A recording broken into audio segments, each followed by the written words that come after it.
A lot of artists are really serious about their business. They're serious about their artistry. They want to be the top in their field. I have something for y'all. It took me about 10 years to create. I want to tell y'all the music business secrets that the record labels don't want you to know. I want to tell you how to make money with your music. That's the objective, to make a lifestyle out of your artistry, for it not to be a hobby and for you to be able to do what you love to do every day. I want to tell you what I did that made the difference in my life, that made it where I could actually be the artist I always wanted to be. We gon' stack it up stars, stack it up stars, stack it up stars. When I'm talking to you, I'm talking to me, I'm talking to God. All the hate that we got, who knew we come through and take it this far? Every song be like dope, I'm cooking up hard, I'm cooking up hard. We gon' stack it up stars, stack it up stars, stack it up stars. When I'm talking to you, I'm talking to me, I'm talking to God. All the hate that we got, who knew we come through and take it this far? Every song be like dope, I'm cooking up hard, I'm cooking up hard. You need a boss till you found me, nigga. I don't got. Hey, how are y'all doing? And welcome to Making Music Money. Today I'm going to give a couple of tips on how you can further your career. To introduce myself, I am MrsSuper. I am the co-owner of Super Records ENT. I've already established myself. It's taken years and years, and I want to give you a couple of tips on what it's going to take in order for you to be a successful artist too. Originally, I was just an artist. I grew up in Atlanta, and I was just wanting to be a rapper. I have a history in being in chorus. When I was in high school and middle school, I would perform at events after school. I never knew what it took to actually be an artist, because I just was learning the talent side of it, and I found out when you're actually trying to be a professional artist, it takes a lot more in order for you to get the outcomes that you want. With that being said, I want to give you a couple of tips that I did not know when I first started trying to be an artist that will definitely help you right now. The first step is building an audience. When you're trying to establish yourself as an artist, you want to know who you're catering to. When you're making music, you want to know who you are influencing and affecting when they hear your music. Someone's going to like your style. If you do rock and roll, there's going to be fans that love rock and roll. If you're a rapper, there's people that exclusively listen to rappers. There's an audience that wants to hear new and upcoming artists to see who's going to be the next star. And you, if you know your audience, you'll be able to capture them and be able to make a living off of being able to cater to your audience. Number one thing when creating your audience is knowing the difference between personal support and business support. Within the industry, a lot of the times we confuse our personal relationships with our business relationships. Sometimes it's hard not to confuse the difference between a business relationship and a personal relationship. Sometimes doing business can create personal relationships, but it's still business relationships. Your business relationships are going to be people that you're actually paying to get certain things done, whether it's a producer, whether it's a promoter, whether it is a PR team. These are business relationships. Some of your personal relationships will be your family, your friends, people that you immediately play your records for when you're first making your songs, and people you first run to. Now, it's very healthy for you to know the difference, because they both can be a part of your audience. Your business and personal relationships can both be a part of your initial audience, but you still need to be able to distinguish the two so you won't mix personal and business relationships. When you are also building a relationship with your audience, the number one key factor is that you want to be consistent. A lot of times, because of life, a lot of artists are not able to be consistent. And while they're building momentum in a buzz, a lot of their new fans or their potential fans, they want to hear from you. They want to see what you're doing on your day-to-day life. They're very curious about who you are, especially if you're a new artist. And being consistent will allow them to be able to take a journey with you, which also takes a lot of commitment for you to get up every day and tell yourself, I'm going to do something, I'm going to create content so they'll be able to consume it, so they'll fall in love with my character. Also, love and respect your fans, because they're going to take you from one stage to the next. They're going to be the deciding factor whether you are successful or whether you are not. Along the journey, make sure while you're giving them content, make sure you're providing value to them.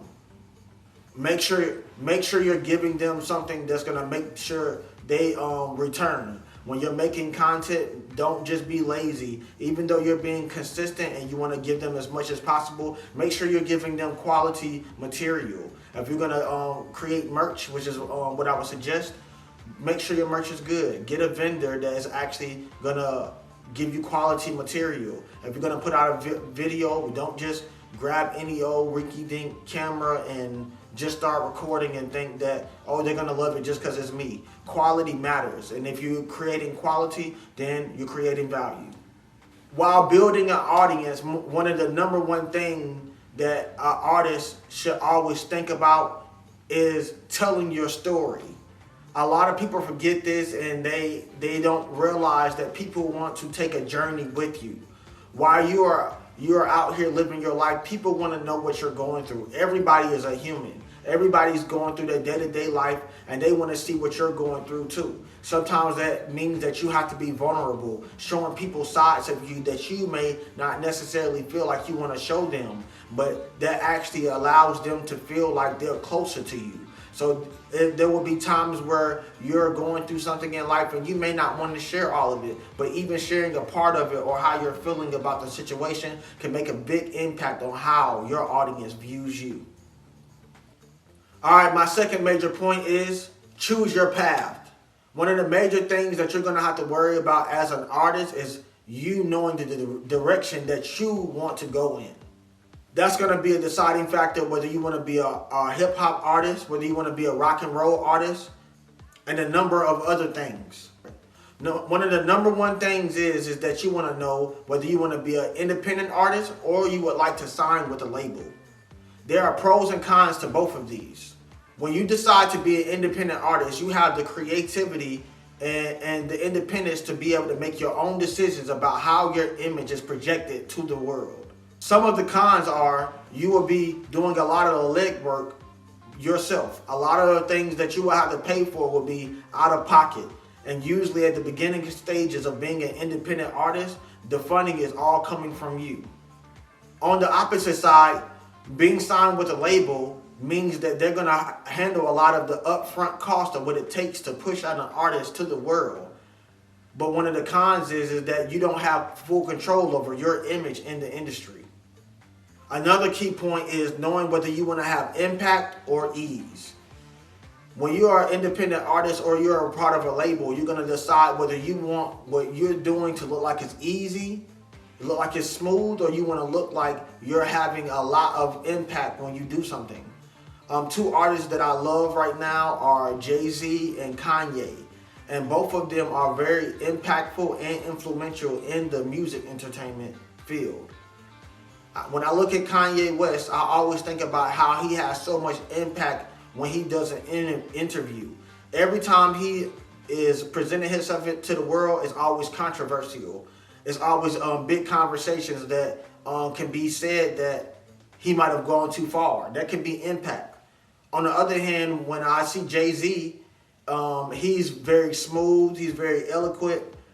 He's always taking his time. He's very well thought out, and I could tell that he's had a lot of media training. Both of these artists are very influential in their field, and both of them are successful. And you as an upcoming artist have to decide whether you want to have the ease or you want to have the impact. Both of these can help you and hurt you, depending on what you choose.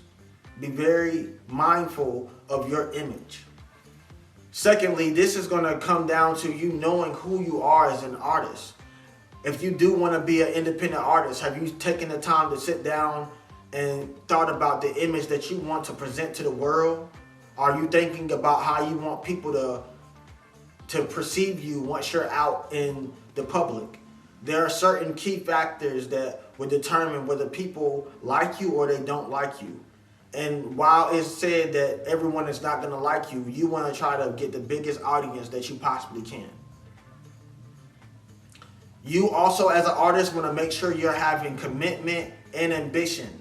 Every day that you wake up, you want to make sure that you're focused and you have a goal. So it's very key that you write down your goals. What I've done as an artist to make sure I stay focused is to get a board, and when I wake up in the morning, I'll look at my board, and everything that I've written on it, I try to check it off as I go. And I will not do anything else until every key point that is on my board is checked off. Another thing about being an artist is also distraction management, which is why it is very important for you to have goals set. While you're going along your day, you're going to be getting calls. And I know a lot of artists in this era is constantly using their phone to write. There's so much social media. There's Instagram, TikTok, YouTube. There's so many things flooding the mind of a young artist that's trying to find himself. Also hearing all of the new artists that's coming up and still being in tune and having your ear to what's going on out in your field. You need to be able to manage your time, manage all of the chaos and distractions. Sometimes turn off your phone. Put your phone on airplane mode. If you know you're going to be writing something, you need to lock in and do the things that you need to do, because no one is going to do them for you but you. In the beginning stages, you could be dealing with life situations where someone may have passed away. Someone may have you might have girlfriend issues. You may have family issues. This industry is full of people that's going on their day-to-day lives, and they're still dealing with a lot of things, and they still have to be focused. You have to have a distraction management technique where you can actually focus and not have everything distracting you from the things that you need to do on a day-to-day basis to be able to be a successful artist. There are a lot of artists out here that are cutting through a lot of the chaos in their lives to be able to be successful. My next major point is take risk and don't overthink. The first thing is, when you have an idea, don't sit on it for years. Don't have a beautiful idea or something that's in your head that you feel like people are gonna love and people are gonna cherish and they're gonna love it, and then you finally put it out to find out no one cares about this particular song or this particular idea. If you have something, fail often. That's gonna make you be able to get closer to your target audience, because you're gonna know what they like and what they don't like. And if you sit on something for so long because you feel like it's possible for you to cater to an audience that's gonna love your idea, you might be liking it and they may not like it. So don't be afraid to take risks, to put your stuff out there, to see how people are gonna react to your content, to see how people are going to view your artistry. And sometimes we are our worst critic, so we're not able to stop ourselves from being paralyzed and just move forward and just take a risk. Also, if you are not failing at anything, that means that you're not trying enough. Everybody that is a successful artist has all made mistakes. I've made mistakes even while recording this, but it happens. You cannot be so hypercritical of yourself that you are paralyzed and never allow yourself to blossom as the beautiful flower or rose that you are. When we're thinking about our art, it's precious to us. But being over judgmental before you're actually able to put it out or show your idea to the world can be very detrimental to you as an artist, because you don't allow other people to give you their judgments. And if you're not failing often, that means you're not trying enough. Which gets me to this point. If you're an upcoming artist and you're just beginning this, don't expect for everything you to do to be perfect. Do not stay in the mindset of being a perfectionist to a point where it makes you paralyzed and you're never putting out anything. Sometimes being your worst critic because you want everything to be solid and everything to be perfect is not going to be that. Some of the most beautiful music is made on mistakes. Some of the most beautiful paintings were made on mistakes. And then they're putting it out to the world and to everyone else. It's perfect. Your imperfections can be perfections to the rest of the world. My next major point is going to go back to impact. You want to keep people guessing. Sometimes when people feel like they know what you're going to do, you can become boring. They can feel like they already know what you're going to say. They already know what you're going to do. And you don't want that. You want to have some type of impact when you're speaking, in your music, in everything that you do. It's important to keep people guessing. It'll keep people on the edge of their seats, and it'll keep people excited about what you're gonna do next. Another important factor is, how do you want to be remembered as an artist? Do you want to be remembered for colorful hair? Do you want to be remembered for being controversial? Do you want to be remembered for being a great artist? Do you want to be remembered for being wild? What do you want to be remembered for? Do you want to be remembered for being a great guitarist? Have you sat down and thought about what it is that you want to be remembered for in this industry long after you are not producing music anymore or creating content? One of the major things that you can do as an artist is think about timing and tenacity. If you're paying attention to what is going out in the world and you're able to tap into current events, it is possible to capitalize on the time.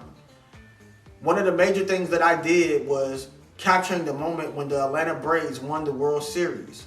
I had already written a song about the Atlanta Braves, and when they won the World Series, I was able to do a music video and get the fans from the Atlanta Braves to actually chime in on my artistry. Another key point is comfort is going to be the #1 enemy for success and excellence when it comes to this industry. Consistency and getting up every day and believing yourself will be a key factor in whether you become the artist you want to be or another artist that is never heard. There's a big learning curve when it comes to this music industry. And one of the things that I did not know as an artist when I was coming up is that it's only 10% talent and 90% of the music business is the business side of this. And because the music business is so vast and there's a lot of things that you won't know, I've done something so at the end of this webinar, you will be presented with something to help you with the learning curve. Another major point is, if it works, keep doing it. A lot of the times when we're already gaining traction and we're putting out a certain type of material, or we're releasing on a certain date at a certain time, or we did something that was funny and we're trying to figure out what happened, you're doing something right, and if it's working, keep doing it. Don't let someone get in your head and say, do it like this now or do it like that. If it's working and you're doing it, keep doing it. You're still allowed to listen to other people when they're giving you constructive criticism, but if you're doing something that's working, keep doing it. Even if you are not releasing music currently, don't hide. Don't go somewhere and stop posting it all and not giving people at least some type of content. Even if you're not giving out people music, you can post something that you did today. You can talk to them and tell them that today was a rough day or I had a great day. More than often, people want to hear the good news that's just going on in your life in the background, but don't leave your audience just waiting. Which leads me to another point. If you have an audience and you're starting to gain momentum and you see that they are actively listening to you and they love your content, don't leave your audience starving. If you are waiting to put out another project, give them a snippet of something that you're working on. Give them an album cover, even if it's something small, so people would know that something is coming next. Don't leave your audience constantly waiting for when you're going to do something else, or they will start looking for other artists to listen to, even though you may be their favorite artist. Also, when you're creating your material, you might be creating a niche by doing something, and if you keep doing it, you will actually be able to get mass fan appeal by doing the same thing, because they're going to recognize you for something specific that you're doing. You might be the one artist that says something funny, or is funny when you're making music, or it might be the way you walk. It might be the way that you have your hair. It might be something small, but it might be a little niche or something that you constantly do that your fans recognize you for. One thing that I've noticed right now is a trend going on with Genuine, and when he is on stage, he has this move that he does, and it's hilarious. It's also entertaining. With that being said, you are in the music industry, and remind yourself, you are an entertainer, so don't be boring. Another major point that is very key for all artists, and I had this problem, and I'm telling you, this will make a big difference in your workflow. Do not try to do everything yourself. It will not work. You need to outsource work and not try to complete every task yourself. You will burn yourself out and you will only get so far, and you need to be able to have people that you're connected with, preferably your business relationships, where you'll be able to give people work, where you will be able to free up time for you to do the things that it takes to be a great artist. Another major key is not to be worried about what everybody else is doing. When you're trying to develop your skills as an artist, a lot of the times we hear so much stuff going out in the world. Some new artist just popped up, somebody just got signed, somebody just did something, some artist did whatever. It doesn't matter. Right now is a pivotal moment where in order for you to become the artist that you need to be, you need to focus on yourself. You need to be able to cut out all of the worrying about what other artists are doing and worry about what you are doing. I hope y'all have enjoyed yourself. I want to go in more detail with y'all. I'm currently working on a course. It's going to be beautiful. A lot of artists are really serious about their business. They're serious about their artistry. They want to be the top in their field. I have something for y'all. It took me about 10 years to create. I want to tell y'all the music business secrets that the record labels don't want you to know. I want to tell you how to make money with your music. That's the objective, to make a lifestyle out of your artistry, for it not to be a hobby and for you to be able to do what you love to do every day. I want to tell you what I did that made the difference in my life, that made it where I could actually be the artist I always wanted to be, and I'm going to have it all packaged up for you so you will be able to enjoy and take off all of the learning curves that it would take for you to be successful. Thank y'all for coming. I hope y'all enjoy yourself. This is MrsSuper. Take care of yourself. We gon' stack it up stars, stack it up stars, stack it up stars. When I'm talking to you, I'm talking to me, I'm talking to God. All the hate that we got, who knew we come through and take it this far? Every song be like dope, I'm cooking up hard, I'm cooking up hard. We gon' stack it up stars.